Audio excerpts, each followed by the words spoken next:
Assalamualaikum warahmatullahi wabarakatuh. Selamat siang, berjumpa kembali dengan saya di mata kuliah pemberdayaan masyarakat. Ya, hari ini merupakan pertemuan 5, ya, di mana kita akan membahas mengenai strategi dari pemberdayaan masyarakat. Ya, jadi silahkan disimak video pembelajarannya dengan baik. Strategi dalam pemberdayaan masyarakat ini ya memiliki beberapa pengertian. Ya, salah satunya yaitu strategi merupakan suatu upaya yang dilakukan secara rasional dengan memperhitungkan aspek terkait untuk mencapai tujuan dan sasarannya, ya. Kemudian strategi juga merupakan suatu program untuk menentukan dan mencapai tujuan organisasi dan melaksanakan suatu misi, ya. Dan strategi juga merupakan suatu pola tanggapan organisasi yang dilakukan terhadap lingkungannya sepanjang waktu. Penafsiran lain yang dikemukakan oleh sumber dari referensi lain ya bahwa strategi ini merupakan suatu bentuk rencana ya di mana strategi merupakan suatu pedoman atau acuan yang dijadikan suatu landasan pelaksanaan kegiatan ya. Kemudian strategi sebagai suatu sistem di mana strategi merupakan satu kesatuan rencana dan tindakan yang komprehensif dan terpadu ya, yang diarahkan untuk menghadapi suatu tantangan permasalahan.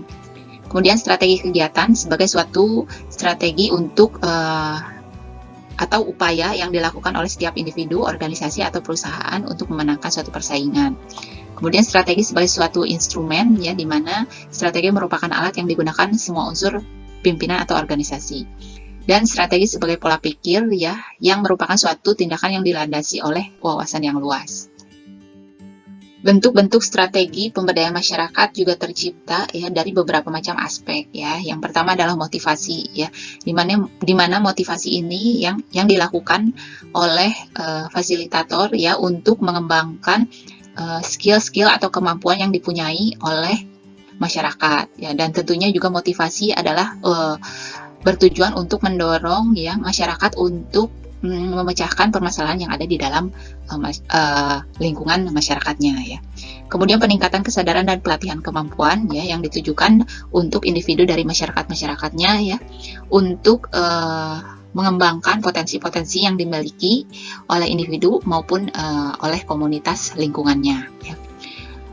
Dan juga ada manajemen diri ya, di mana manajemen diri adalah suatu sistem pengelolaan ya yang tercipta untuk memanage kualitas dan kemampuan dari individu dan juga komunitas lingkungannya. Dan kemudian mobilisasi sumber daya ya, di mana mobilisasi sumber daya ini ya yang didukung untuk mengembangkan potensi sumber-sumber daya yang ada di dalam masyarakat ya yang digunakan sebagai sarana ya untuk mendukung kegiatan pemberdayaan masyarakat ya. Kemudian pembangunan dan pengembangan jejaring ya yang tercipta ya dengan tujuan untuk mengembangkan lebih luas ya koneksi keluar daerah dari komunitas masyarakatnya. Pada pengertian di atas ya bahwa strategi ini merupakan suatu pola atau tanggapan ya memiliki suatu langkah-langkah tertentu ya yang berdasarkan referensi ya, dari salah satu sumber ya.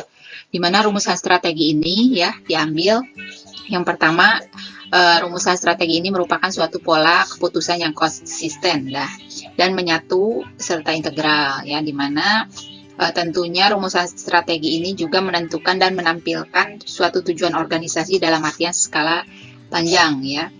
Kemudian juga di dalam rumusan strategi juga menyeleksi bidang yang akan digeluti oleh suatu komunitas ya. Kemudian di dalam rumusan strategi juga digunakan untuk mendapatkan keuntungan yang tepat ya terhadap peluang dan ancaman dari lingkungan eksternal. Dan kemudian juga tentunya strategi ini pun dapat diambil kebaikannya ya untuk semua tingkat hierarki dan organisasi. Strategi pemberdayaan masyarakat sendiri pada dasarnya mempunyai 3 arahan ya, di mana yang pertama adalah pemihakan dan pemberdayaan masyarakat ya.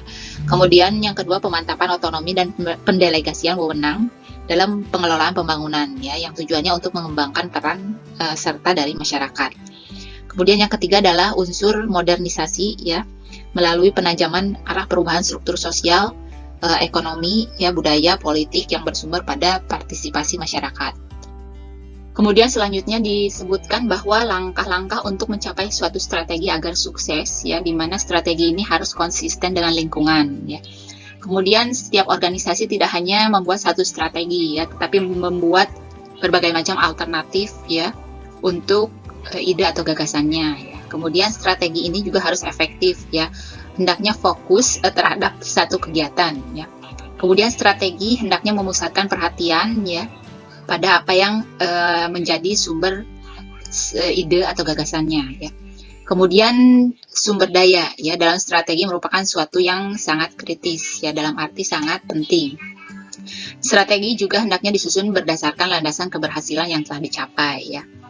Nah, kemudian tanda dari suksesnya strategi ini terlihat dari adanya dukungan dari pihak terkait ya, baik itu dari masyarakatnya ataupun dari pihak fasilitator dan juga pemberi wewenang ya.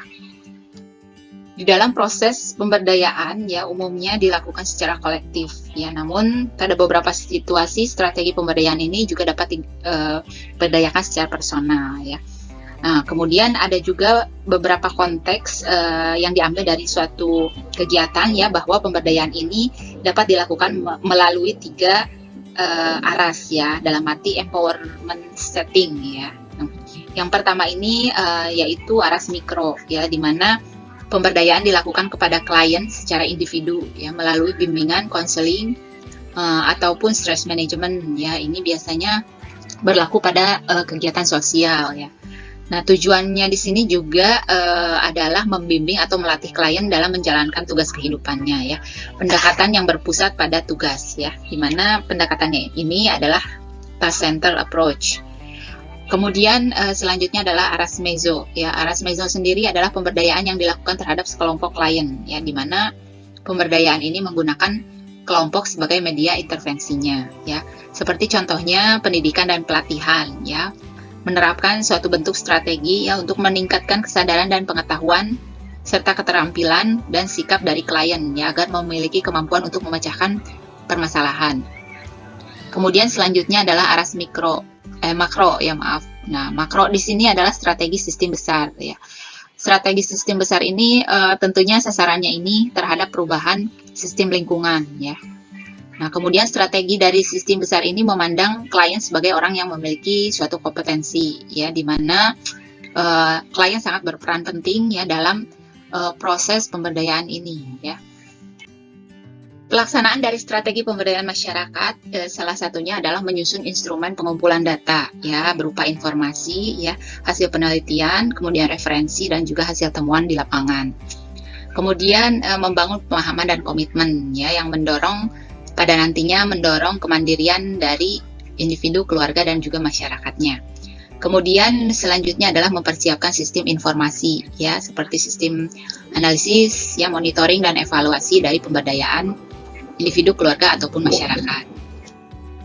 Jadi sesuai dengan prinsip pemberdayaan masyarakat di mana tujuan dari pemberdayaan sendiri ya terletak pada pelaksanaan proses atau tahapan dari suatu kegiatan ya, yang seharusnya dan tentunya harus melibatkan partisipasi masyarakat ya. Alasannya karena masyarakatlah yang paling mengetahui dan memahami masalah yang dihadapi ya, kebutuhannya apa, kemudian potensi-potensi yang dimilikinya seperti apa ya, sehingga fasilitator di sini ya tujuannya sebagai penghubung ya, yang membantu melakukan suatu pendekatan tertentu ya untuk memecahkan permasalahan yang ada di dalam masyarakat.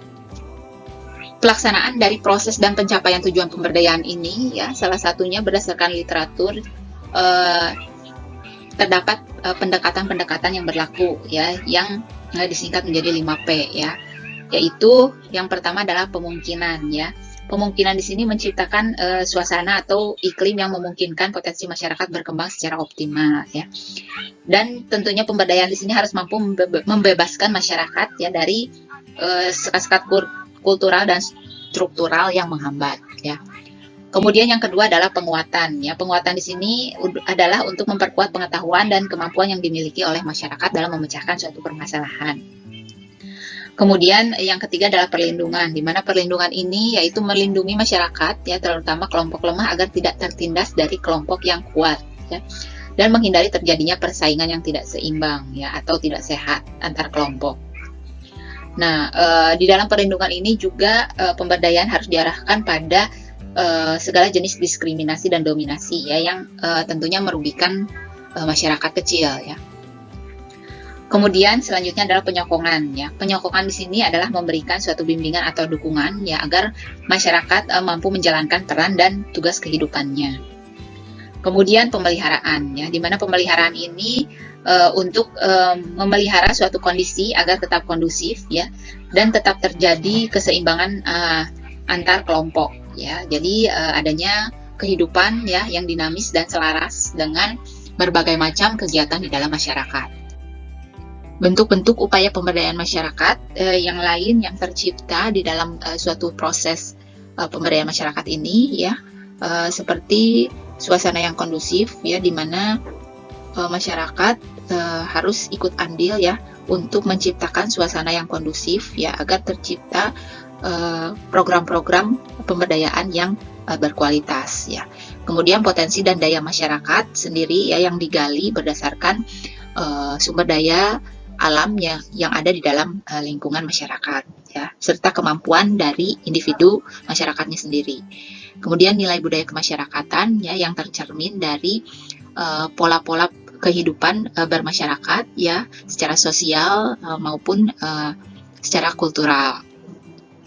Kemudian partisipasi masyarakat ya, di mana partisipasi masyarakat ini juga masih sangat kental ya dan tentunya harus tercipta dan terjalin ya di dalam suatu bentuk komunitas masyarakat ya, seperti kerjasama ataupun gotong royong dalam melaksanakan suatu program kegiatan masyarakat ya. Kemudian perlindungan ya, di mana perlindungan di sini adalah melindungi komunitas-komunitas masyarakat kecil ya, di mana komunitas-komunitas masyarakat dari segi menengah ke atas ya melindungi masyarakat-masyarakat kecil di bawahnya.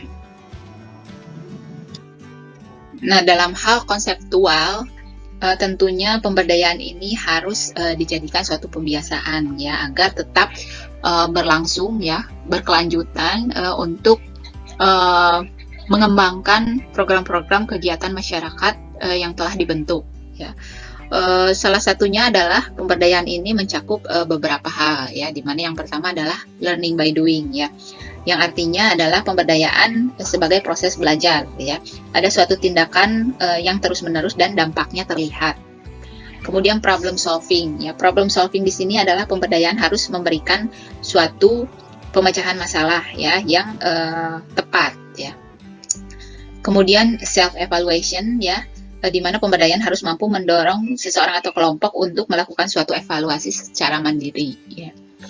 Kemudian self development and coordination ya, yaitu mendorong masyarakat agar mampu melakukan pengembangan diri ya dan juga melakukan suatu koordinasi dengan pihak lain secara lebih luas. Kemudian self selection ya, yaitu suatu kumpulan ya, yang tumbuh di dalam masyarakat dalam upaya pemilihan dan juga penilaian secara mandiri untuk menetapkan langkah ke depannya seperti apa.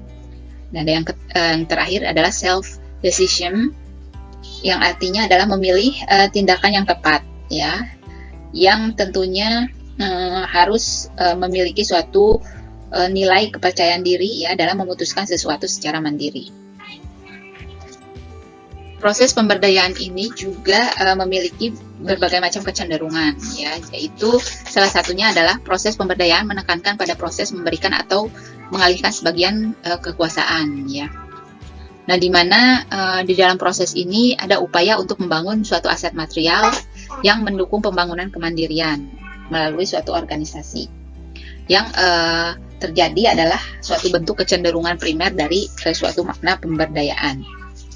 Kemudian yang kedua adalah proses pemberdayaan yang menekankan pada stimulasi atau mendorong ya atau memotivasi ya agar individunya mempunyai suatu kemampuan atau keberdayaan untuk menentukan apa yang menjadi pilihan hidupnya ya.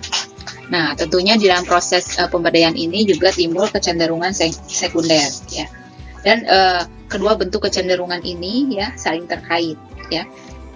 Di mana agar kecenderungan primer dapat terjadi tentunya harus ada juga kecenderungan dari sekunder terlebih dahulu. Tahapan yang biasa dilalui dalam pemberdayaan ya, yaitu yang pertama adalah pokok permasalahannya ya. Jadi kita sebagai fasilitator membantu masyarakat untuk menemukan suatu permasalahannya. Kemudian yang kedua adalah melakukan analisis terhadap permasalahan yang dihadapi secara mandiri. Ya, kita membantu permasalahan yang ada di dalam masyarakat, ya, untuk menganalisis apa saja permasalahan yang ada. Kemudian selanjutnya adalah menentukan skala prioritas masalah, ya, dalam arti memilah atau memilih setiap masalah yang paling mendesak untuk diselesaikan. Kemudian mencari penyelesaian masalah, ya, di mana penyelesaian masalah ini juga seperti misalnya melalui bentukan-bentukan pendekatan, ya, yang ada di dalam masyarakat, ya, baik itu pendekatan secara sosial ataupun kultural, ya, atau budaya. Kemudian tindakan nyata, ya, di mana kita melaksanakan tindakan nyata untuk menyelesaikan suatu permasalahan yang dihadapi. Dan kemudian mengevaluasi seluruh rangkaian dan proses pemberdayaan untuk dinilai sejauh mana keberhasilan dan kegagalannya. Pendekatan pemberdayaan mengacu kepada landasan filosofi dan prinsip-prinsip dari pemberdayaan, ya. Bentuk-bentuk dari pendekatannya itu salah satunya adalah pendekatan partisipatif, ya. Di dalam pendekatan partisipatif ini selalu menempatkan masyarakat sebagai titik pusat pelaksanaan pemberdayaan, ya, di mana pemberdayaan bertujuan untuk pemecahan masalah dari masyarakatnya. Kemudian pilihan kegiatan yang berbasis pada pilihan masyarakat. Kemudian ukuran dari keberhasilan pemberdayaan berdasarkan dari ukuran masyarakat sebagai penerima manfaatnya, ya. Dan biasanya pendekatan partisipatif ini juga disebut sebagai pendekatan pemberdayaan, ya, atau empowerment approach. Kemudian selanjutnya pendekatan kesejahteraan, ya, di mana pendekatan kesejahteraan ini yang harus memberikan suatu pendekatan yang bermanfaat, ya, terhadap perbaikan mutu hidup atau kesejahteraan masyarakat, ya, sebagai penerima manfaatnya. Dan pendekatan kesejahteraan ini juga sebagai suatu welfare approach, ya. Kemudian pendekatan pembangunan berkelanjutan, ya, di mana kegiatan pemberdayaan masyarakat ini harus terjamin keberlanjutannya, ya. Oleh sebab itu, maka pemberdayaan ini, ya, harus menciptakan suatu asas kemandirian bagi masyarakatnya sendiri, ya, dan perlu menyiapkan masyarakat, ya, untuk mandiri dan melanjutkan setiap program-program yang telah dimulai. Dan pendekatan ini juga merupakan suatu bentuk pendekatan pembangunan, ya, atau development approach. Pendekatan-pendekatan yang telah disebutkan tadi juga tentunya harus memiliki suatu bentuk upaya, ya. Salah satu upayanya adalah upaya yang harus terarah atau targeted, ya, yang dimana target yang diarah merupakan suatu bentuk kebutuhan yang paling dibutuhkan mendesak oleh masyarakat, ya. Kemudian pemberdayaan juga harus tentunya mengikut sertakan partisipasi dari masyarakatnya agar memberikan manfaat bagi pribadi masing-masing, ya, ataupun untuk komunitas masyarakatnya. Dan kemudian bisa juga menggunakan pendekatan kelompok, ya, di mana pendekatan kelompok ini juga biasanya mengacu kepada bentuk-bentuk komunitas, ya, pendekatan komunitas ataupun mitra usaha, ya.